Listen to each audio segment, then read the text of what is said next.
Hey everybody, what is going on? This is Scott Garber coming to you live from the inaugural Peak Conference, where we're highlighting founders, investors, executives, and our sponsors. Excited to welcome Tom Porcelli, partner at Citrin Cooperman. Tom, welcome to Peak, man. How are things going? Things are great, Scott. Great to see you. Great to be here. It's been a great experience so far. No, it's super exciting. And, Tom, obviously, we go back, partners with Profluence, really helping shape and bring the accounting expertise to this evolving asset class.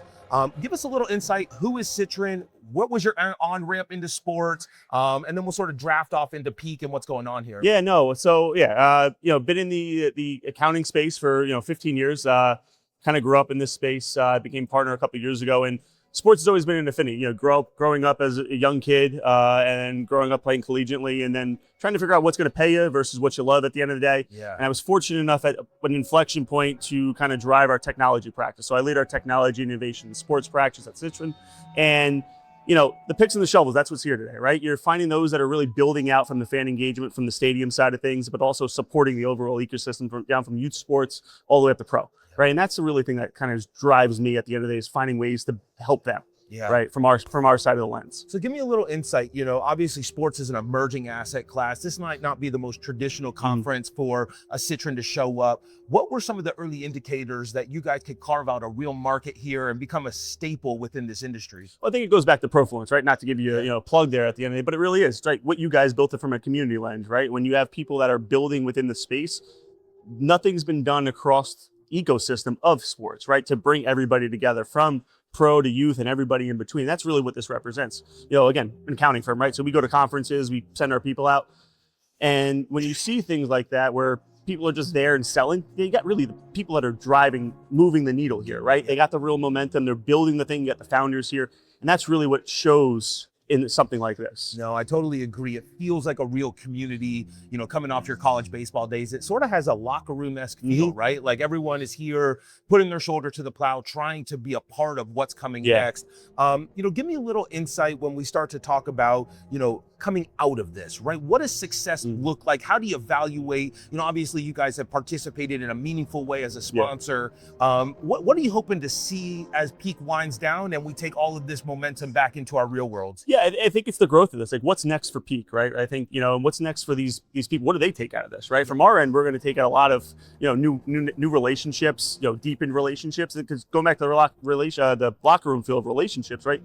I'm a relationship person. That's how we've built our relationship, whether it's kids, family, and things of that nature, but also to the same point of like, how do we help each other, right? So it's not just that we saw each other and shook hands and had a few drinks. Like, how do we really drive that meaningful connection that help people at the end of the day, right? Is it a connection to a VC firm? Is it a connection to somebody else here that, collegially, right? Or somebody that was a coach that, hey, can go help these people over here, putting two people together, right?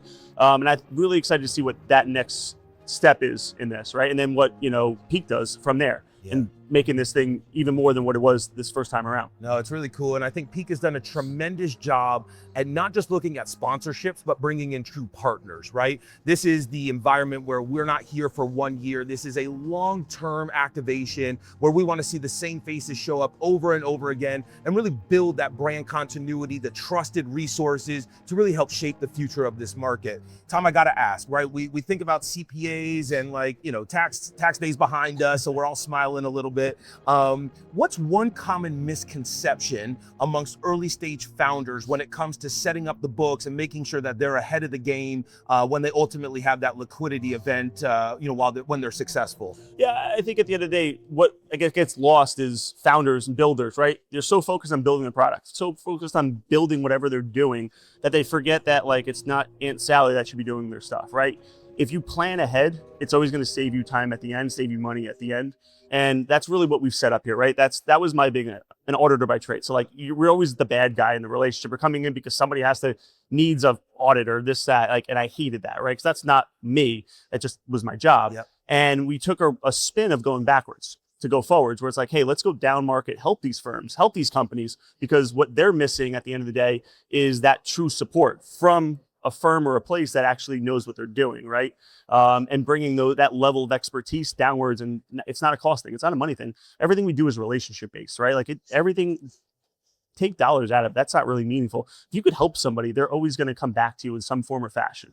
And I think that's the biggest misconception, especially in our space, where You look at the big four, oh, they're too expensive.